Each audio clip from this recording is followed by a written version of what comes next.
Tap the three lines in the top left and that will allow you to filter out your library. So if you have a lot of books and you need to figure out a way to just find a certain type of book, maybe it's an audiobook or maybe it's a comic or a manga or something that's only on Kindle Unlimited, or maybe you just want to see books that you borrowed from the library, aka using the Libby app, then that's the best way to do it.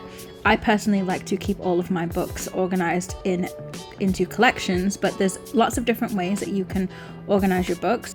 I will link the video that I created earlier this week where I showed you guys how you can make custom collections. So if you tap the three lines in the top right, you can now sort your collections by most recent or by title or by ascending or descending, or this is where you can switch it from collections to just view all the books in one go.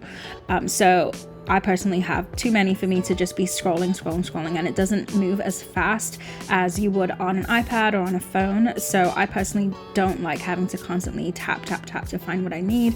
I prefer to know I can go to a collection and select the book that I want to select.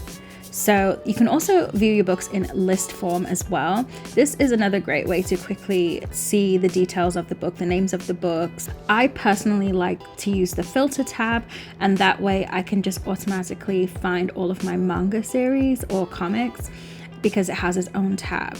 And the same for Audible as well. So once I click on it, it will just give me a list of all of the mangas that I have on the Kindle, which is great.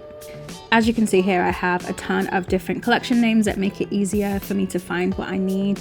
I've got a whole collection called Book Talk Made Me Buy It. Follow for more tips and be sure to subscribe for all things Kindle, cozy and bookish.